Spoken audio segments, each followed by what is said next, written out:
Now that's an impressive water storage facility. And this is April 2022, and we're visiting Point North Park in Richardson, Texas. And yes, it's about the water. We're slightly elevated from the rest of the community, and there we're bordering the University of Texas, Dallas campus. And this park spreads out with the large grass fields, which of course are mowed regularly. And here we see the playground. Now, water is very important here in Texas, and many of the reservoirs and lakes in the Dallas-Fort Worth area were man-made and are used as reservoirs for water, for drinking, for watering lawns, obviously filling swimming pools. There's not a lot of agriculture in Texas.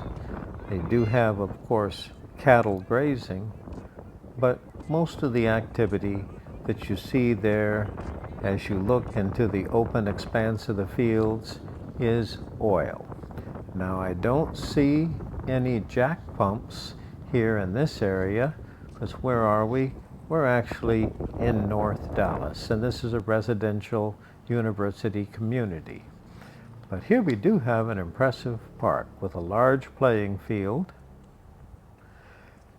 a nice running path.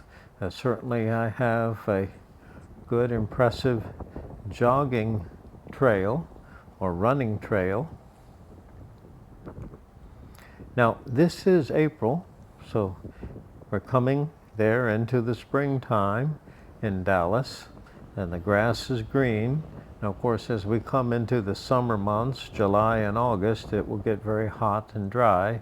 But right now, we see the grass is flourishing, and there's one of the water towers off in the distance. And of course, if you live in the Dallas-Fort Worth area, how important it is to have a good water that you can, of course, drink from the tap, use it to water your lawn. And if you have a lawn in Dallas, Texas, you'll be watering it regularly.